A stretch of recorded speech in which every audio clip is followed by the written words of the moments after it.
예, 오늘은 마태복음 강의 53번째 시간으로 결혼과 이혼에 관한 가르침이라는 제목으로 하나님 말씀 전할 때에 크신 은혜가 있기를 주의 이름으로 축원합니다.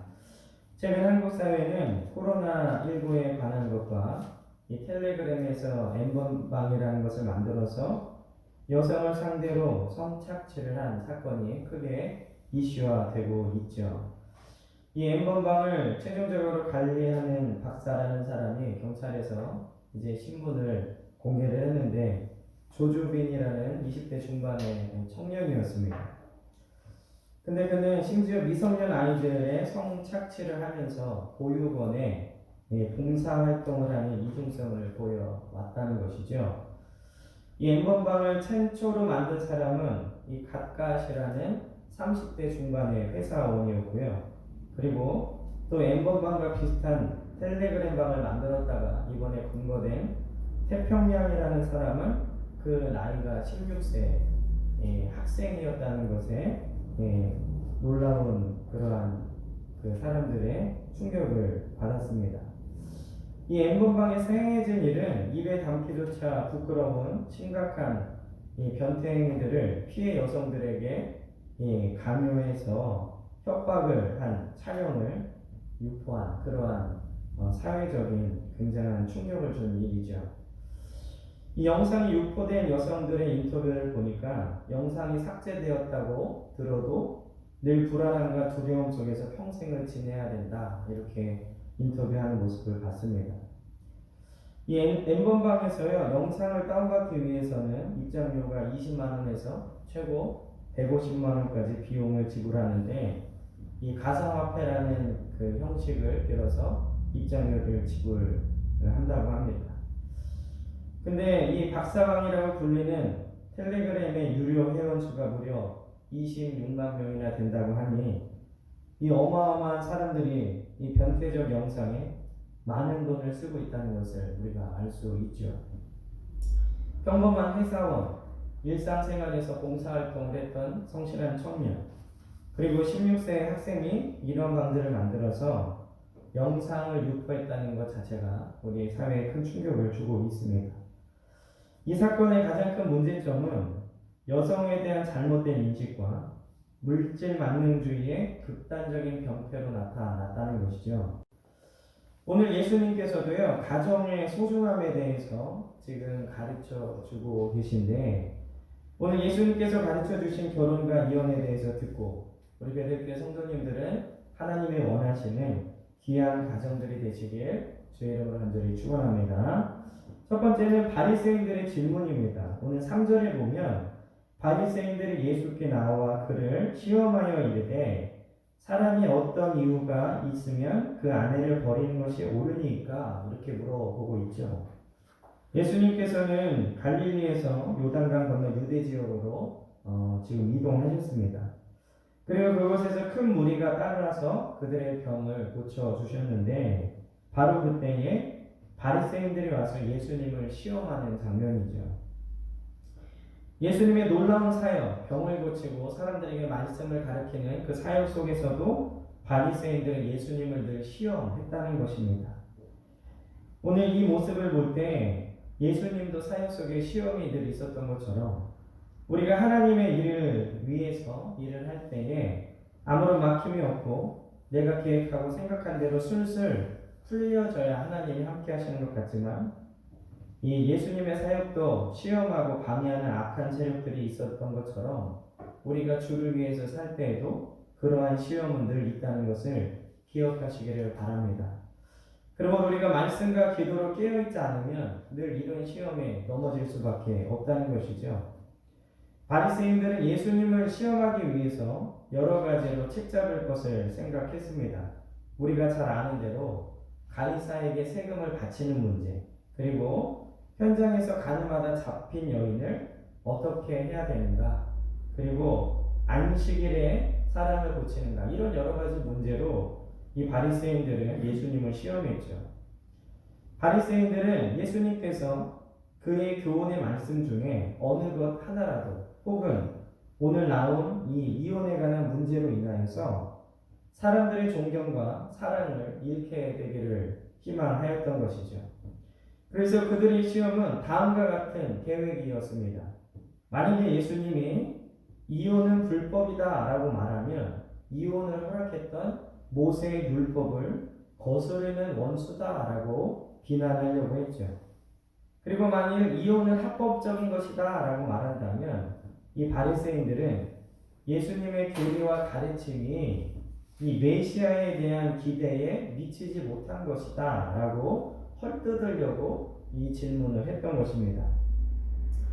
이 당시에는요, 이혼이 암암리에 묵인되고는 있었지만 이 엄격한 사람들은 이혼을 그리 좋은 것으로 보고 있지는 않았습니다. 그래서 이 바리새인들의 질문의 요지는 모세의 율법에 의하면 가늠한 영구가 있을 때에는 아내를 버리는 것이 인정되었지만 이 예수님 시대에 일반적으로 난잡한 사람들에 의해서 아무 영구를 물러나고 행해지는 이혼의 행위는 이것도 인정해야 됩니까? 라는 질문이죠. 그 당시 부도덕한 사람들은 매우 사소한 이유일지라도 남자 편에서 생각해 볼 때 정당한 사유가 될 수 있다고 하며 이혼을 했습니다. 예를 들면 설거지하는 아내의 뒷모습이 싫어지면 이혼할 수 있다. 예. 설거지하는 아내가 맨날 드라이하고 드레스 입고 설거지할 수는 없잖아요. 근데 그게 싫어지면 이혼할 수 있다라고 이렇게 생각을 했습니다.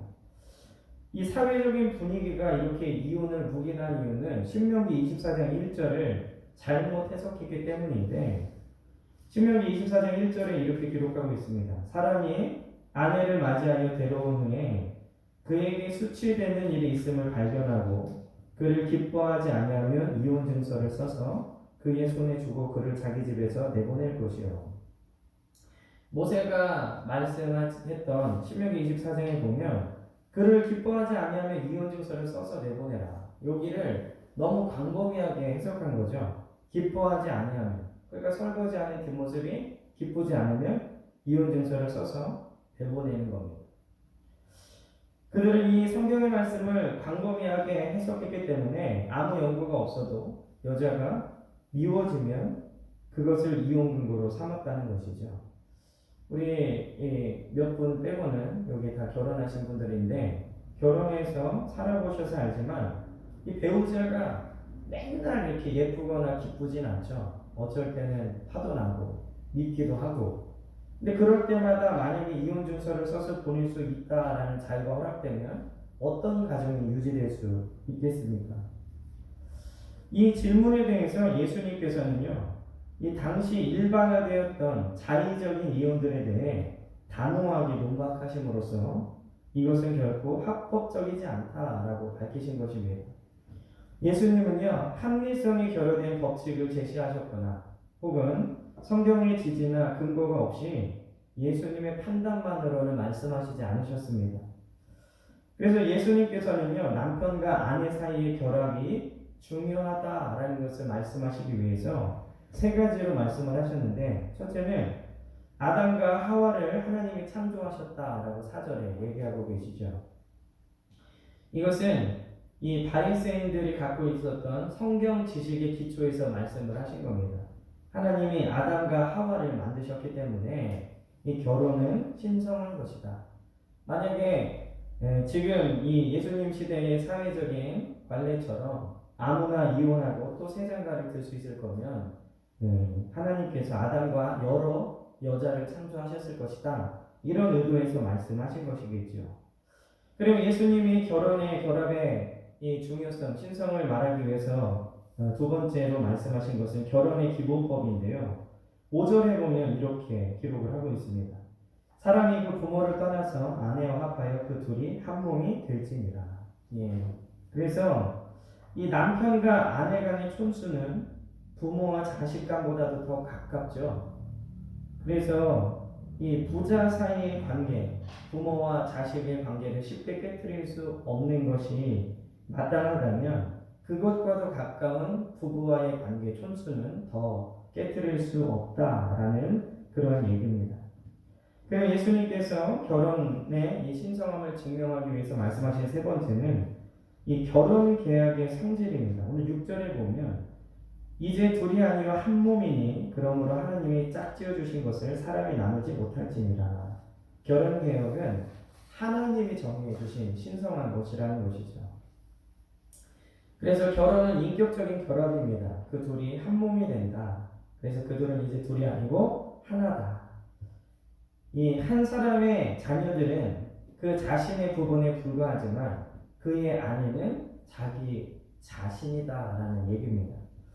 그러므로 결혼이란 하나님께서 만드신 것이고 하나님께서 짝지어 주신 것이라는 거죠. 우리 사랑하는 베델교회 성도들은 남편과 아내가 각각 서로를 사랑하고 하나님의 만드신 가정이 천국이 되도록 노력하시기를 주의 이름으로 축원합니다. 두 번째로는 그리스도인들의 결혼입니다. 이 예수님께서는요, 가정은 하나님이 만드신 것이고 부부가 만나서 한 몸이 되는 것은 하나님께서 정하신 것이다 라고 이렇게 말씀하셨는데, 그렇다면 그리스도인들은 결혼을 어떻게 해야 하는가? 첫째는요, 이 남자는 여자랑 여자는 남자와 결혼해야 합니다. 4절에 보면 그렇게 얘기하고 있죠. 사람을 지으시니가 본래 그들을 남자와 여자로 지으시고. 예전에 이런 얘기를 하면 농담처럼 웃었습니다. 남자는 여자랑 결혼하십시오. 여자는 남자랑 결혼하십시오. 제가 예전에 청년부 맡을 때 결혼 특강을 한 적이 있었는데 이 얘기를 했더니 다 웃었어요. 근데 지금은 웃지 못할 시대가 되었습니다. 왜냐하면 많은 동성애자들이 이제는 떳떳하게 동성애가 소수의 성적 취향일 뿐이다 라고 얘기를 하고 있다는 것이죠. 그 새벽에 제가 열방을 위한 기도 제목을 나눌 때에 이 유럽과 호주는 이 동성 결혼을 합법적으로 허용하고 있습니다. 최근에 제가 본 것은 뉴질랜드도 이 동성혼을 합법적으로 허용했다 이런 그 소식을 봤는데, 그것을 보면서 어떤 그 다큐멘터리를 봤는데 유럽 어떤 나라들, 호주는 엄마 아빠가 둘 다 남자이거나 둘 다 여자인 가정이 있다는 것이죠. 화장실도 이 양성을 위한 화장실이 따로 있습니다. 그러나 이 동성애는 하나님의 뜻도 성경적으로도 그리고 우리의 본성적으로도 거부하는 것입니다. 저는 이 자금의 한국 사회의 모습이 이 동성애 문제를 자꾸 정치적인 정파적으로 활용하는 것이 너무나 안타깝습니다. 여러분들의 정치적인 성향이 어떻든지 간에 이 동성애는 하나님께서 기뻐하시지 않는 죄라는 것을 반드시 아셔야 합니다. 이것이 보수정당이든 진보정당이든 그들이 어떠한 그 정치적 색깔을 표방하든지 간에 죄는 죄라고 말할 수 있어야 되겠죠. 동성애에 관한 부분에서는 우리가 절대로 양보해서는 안 되는 부분입니다. 이 카톨릭과 유럽주의 자유주의 교회들은 그리고 일부 미국의 보수주의 교회들은요 동성혼을 허락하는 분위기고, 이 목사들도 동성애 결혼을 주례하는 것에 대해서 찬성하는 여론이 많아졌습니다. 이 그리스도인들은 이런 큰 죄악에 대해서 철저히 경계해야 됩니다. 이것은 동성애를 범하는 사람들뿐만 아니라 사회적인 해악을 끼치기 때문에 그렇죠. 이런 사람들이 많아질수록 그 지역은 하나님의 심판을 벗어날 수 없습니다. 동성애로 인한 질병을 예로 들지 않더라도 성경에 심판을 받은 나라와 민족들이 음란의 절정에 이르렀을 때 그때 동성애가 판을 쳤다는 것을 성경의 기록을 통해서 우리가 알 수 있죠. 이 아모스 2장 7절에 보면 아버지와 아들이 한 젊은 여인에게 다녀서 내 거룩한 이름을 더럽히며, 이 아모스 시대의 북이스라엘은 이 아버지와 아들이 같은 창녀에게 들어갔다라고 이렇게 아모스서에 기록을 하고 있습니다. 그렇게 극도로 타락한 북이스라엘은 얼마 후에 아수르에게 멸망을 하게 되죠. 심판의 직전에 사회는 어느 민족이든지 간에 극도로 타락했다는 것을, 그리고 음란이 판을 친다는 것을 볼 수 있습니다. 이번 엠번방 사건을 보면서 어제 한 프로에서 그것을 다뤘는데 이 N번방 유료 회원의 이 IP랑 그 입금한 내역을 가지고 그 사람을 인터뷰를 하러 갔는데 인터뷰가 불편하다. 그리고 나를 너무 막대하는 것 아니냐고 오히려 화를 내는 사람의 모습을 봤습니다. 150만 원이나 내서 그런 영상을 다운받은 것에 대해서 미안하다, 죄송하다, 그리고 그 상처받은 그 여성분들에게 사과해야 되는 것이 인간의 도리인데 나에게 너무한 것 아니냐? 왜 나를 취재하러 왔느냐? 화를 내는 모습을 보면서 우리 한국 사회도 얼마나 깊이 이 음란에 썩어져 있고 죄를 범하고 있는가를 알 수 있었습니다. 코로나19 우리가 상상도 못할 만큼 빠르게 퍼졌고 동양인들만 걸리는 병이라고 생각했던 유럽이 지금 미국이 어제 이 중국보다도 더 많은 확진자가 나왔고요. 이태리는 지금 많은 사망자가 나오고 있죠. 이런 코로나19의 모습을 보면서 그리고 이 곳곳에 있는 지진과 전쟁과 화산 폭발 그리고 호주의 산불 지금 한국 사회의 박사방 이런 것들을 보면서 문명의 이기라고 생각해야 되는 것이 아니라 지금 우리는 마지막 때를 살고 있다는 것을 믿는 자들은 반드시 경계하셔야 될 줄 믿습니다. 지금의 징조들을 보면 주님이 당장 내일 오셔도 이상하지 않는 시대에 우리가 살고 있어요. 그럴 때 우리는 순결한 믿음과 성경의 바탕을 둔 귀한 믿음으로 주님이 언제 오시든지 승리할 수 있는 저와 여러분들 되시길 주의 이름으로 축원합니다. 이 그리스도인들의 결혼은 어떻게 하느냐? 두 번째로는 그리스도인들은 믿는 자들과 결혼해야 합니다. 예전에 제가 담당했던 청년부에서 믿는 사람들하고 결혼하십시오라고 얘기했더니 어떤 청년이 와서 이런 질문을 했습니다. 목사님, 교회 구성원에 이 어느 교회든지 보면 70%가 여자고 30%가 보통 남자인데 그럼 나머지 40% 여자들은 어떻게 결혼합니까? 이런 질문을 했습니다. 근데 여러분들이 잘 아셔야 될 게 성경은 믿지 않는 자들과 결혼하지 말라고 했지 믿지 않는 자들과 교제하지 말라고는 얘기하지 않았거든요. 그래서 이 교제하는 사람이 결혼 전에 반드시 세례를 받도록 전도하고 결혼해야 된다. 제가 이렇게 청년들한테 조언을 해줬습니다. 왜냐하면 가정은 안식처이지 영적 전쟁터가 아니기 때문에 그렇습니다. 특별히 혼계가 찬 청년들을 둔 부모들은요, 자녀의 배우자를 위해서 많이 기도하셔야 돼요.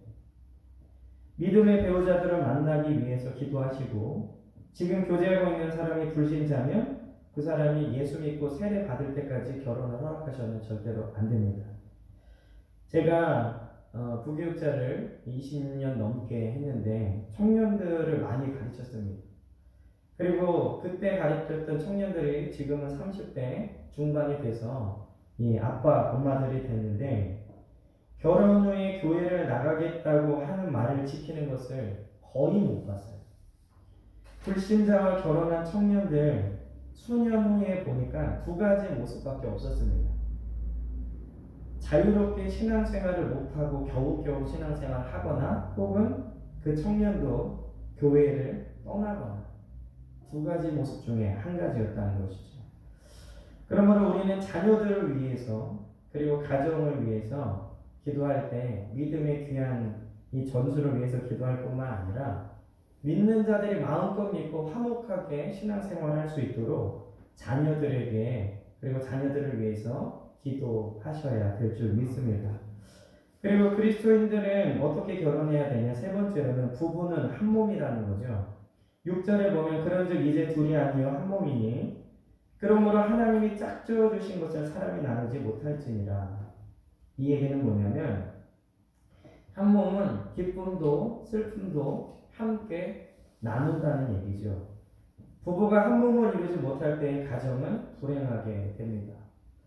제가 페이스북에서 본 글인데 이 N번방에 들어갔던 남자친구가 조금 마음이 걸려서 여자친구한테 솔직하게 자수를 했답니다.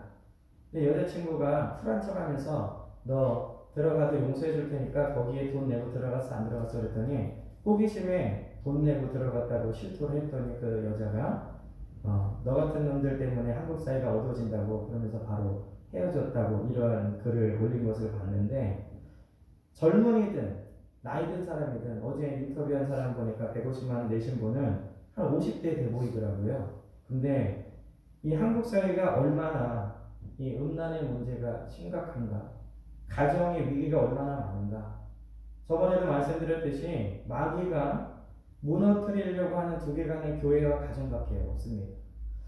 그러므로 우리가 이 부부는 한 몸이다, 이것을 잘 기억해야 된다는 것이죠.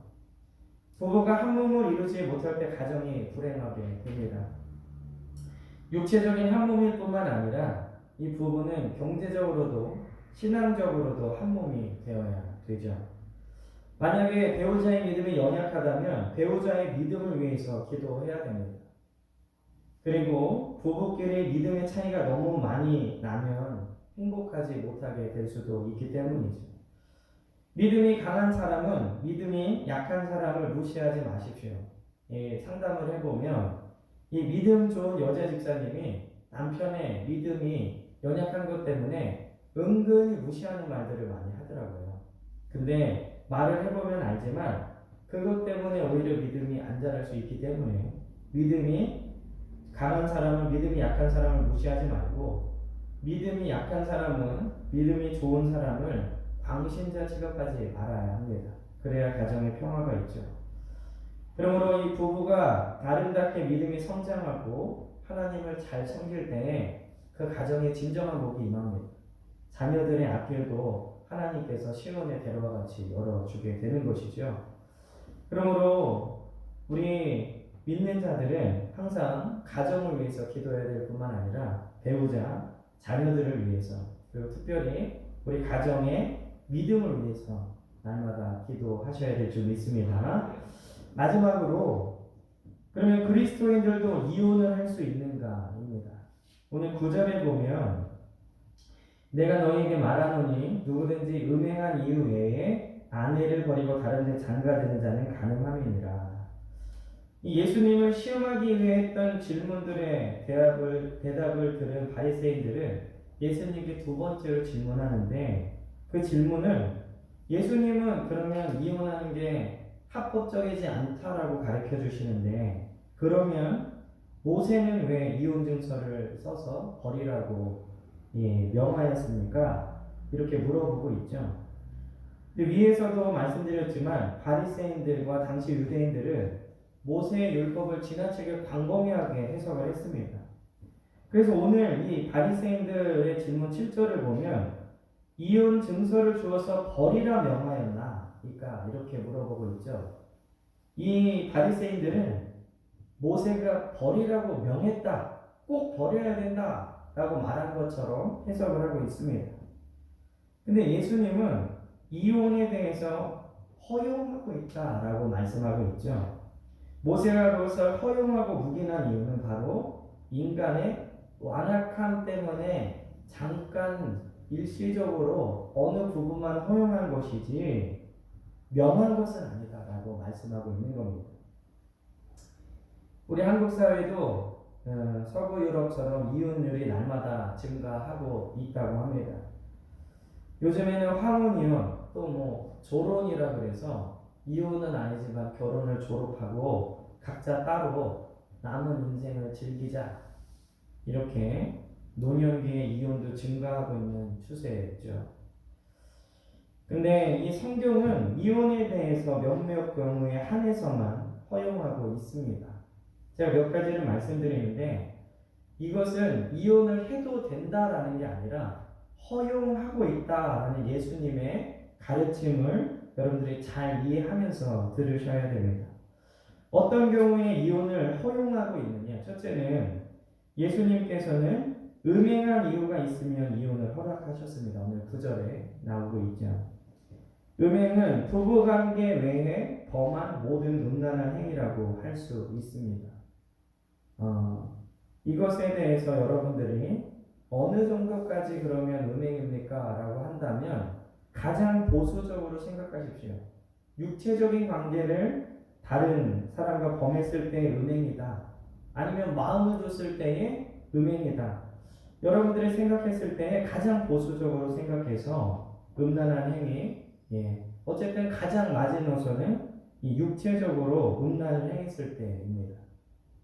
남편과 아내의 외도로 인한 이혼은 성경에서 특별히 이 한국의 그리스도인들이 술에 대해서 경계해야 되는 이유가 바로 여기에 있습니다. 뭐 어떤 사람들은 외국의 그리스도인들은 뭐 스테이크에 와인도 먹고 그러지 않느냐? 그건 거기 문화죠. 우리는 식사를 하면서 포도주를 먹는 문화가 아닙니다. 한국의 술 문화는요, 필름이 끊기도록 먹는 게 한국의 술 문화죠. 그리고 이 음주 문화는 늘 음란과 가까이 있습니다. 그렇기 때문에 한국 사회에서 그리스도인들이 술을 먹는 것은 하나님이 기뻐하시는 일이 아니라는 거죠. 뭔가 깨어있고 그리고 하나님의 사랑에 대해서 술을 금하신 적이 없다. 개방적인 그리스도인이라고 착각할지 모르겠지만 한국 사회에서 그리스도인들이 술을 먹는 것은 바람직하지 않은 모습입니다. 하나님께서 주신 십계명에서도 간음하지 말라라고 명하고 계시죠. 특별히 가정의 달이 아님에도 불구하고 이 본문을 우리가 마태복음을 보면서 깊이 깨달아야 될 것은 엠번방과 같은 그러한 사회의 분위기, 그리고 거기에 회원들이 대부분 멀쩡하게 회사를 다니고 이렇게 볼 때 정상적인 사람들이라는 것이죠. 간음은 부부의 간의 신뢰를 깰 뿐만 아니라 가정의 화목과 평화도 깨어지게 되어 있습니다. 뭐 겉으로는 용서하고 그냥 산다라고 말하는 사람도 아마 자그마한 일이 있으면 또 의심하게 되는 것이죠. 그러므로 이것은 절대로 행해서는 안 되는 일입니다. 그리고 두 번째로 이 성경에서 이혼을 허용하는 경우는 이 바울은 믿음의 문제로 인한 이혼을 허락했습니다. 고린도전서 7장 12절에서 15절에 보면요. 그 나머지 사람들에게 내가 말하노니 이는 주의 명령이 아니라 만일 어떤 형제에게 믿지 아니하는 아내가 있어 남편과 함께 살기를 좋아하거든 그를 버리지 말며 어떤 여자에게 믿지 아니하는 남편이 있어 아내와 함께 살기를 좋아하거든 그 남편을 버리지 말라. 믿지 아니하는 남편이 아내로 말미암아 거룩하게 되고 믿지 아니하는 아내가 남편으로 말미암아 거룩하게 되나니 그렇지 아니하면 너희 자녀도 깨끗하지 못하니라. 그러나 이제 거룩하니라. 혹 믿지 아니하는 자가 갈라지거든 갈라지게 하라. 형제나 자매나 이런 일에 구애될 것이 없느니라. 그러나 하나님은 화평 중에 너희를 부르셨느니라. 오늘 바울은 예외적인 얘기를 하고 있습니다. 이 예수를 믿기 전에 만나서 결혼을 했는데 이 아내가 믿게 됐어요. 혹은 남편이 믿게 됐어요. 그럼 배우자는 불신자가 되는 거죠. 근데 그들과 이혼하지 말고 그대로 살아라. 남편과 아내 때문에 그 사람이 구원받을 수 있을 수 있다. 이 얘기는 결혼 전에도 믿고 있는데 내가 하나님 말씀보다 그 사람이 더 좋아서 불신자랑 결혼했다라는 얘기가 아니라 둘 다 믿지 않는 상태에서 바울이 전한 복음을 듣고 한 배우자가 복음을 받아들여 믿는 자가 됐을 때의 얘기입니다. 이 구절을 믿지 않는 사람과 결혼해서 내가 전도하겠다라고 이렇게 해석하시면 절대로 안 되죠. 어쨌든 그럼에도 불구하고 믿지 않는 사람과 혹시 갈라졌으면 그대로 두라라고 바울은 권면을 하고 있습니다. 바울은 믿는 배우자로 인해 믿지 않는 배우자가 거룩해질 수도 있지만 만약에 갈라졌다면 다시 합치려고 노력하지 말라 이렇게 허용을 하고 있습니다. 물론 신천지 이단들처럼 집과 가정을 버리는 문제가 아니더라도 이 믿음의 문제로 인해서 가정에 생각보다 많은 문제들이 갈등이 초래됩니다. 뭐 설날에 뭐 이렇게 처갓댁 그리고 시댁에 가는 것이 아니더라도 부부간의 믿음이 다르면 많은 문제가 생기게 된다는 것이죠. 그러나 믿음의 문제만으로는 이혼하라고 얘기하고 있지는 않습니다. 이렇게 믿기 전에 배우자를 만나서 갈라졌을 때 그 배우자를 다시 만나지 말라라는 특별한 경우의 허용이지, 만약 이것을 믿음의 문제로만 이혼해야 된다 그러면 이혼할 가정이 많이 생기겠죠, 교회 안에. 이건 굉장히 특별한 경우라는 것입니다. 그리고 세 번째로 우리가 생각해 봐야 될 게 현대 사회에서 생기는 여러 가지 문제로 인한 이혼입니다. 사실 현대 사회는 복잡한 관계와 일들이 많아졌죠. 아울러 이혼 사유도 굉장히 많아졌습니다.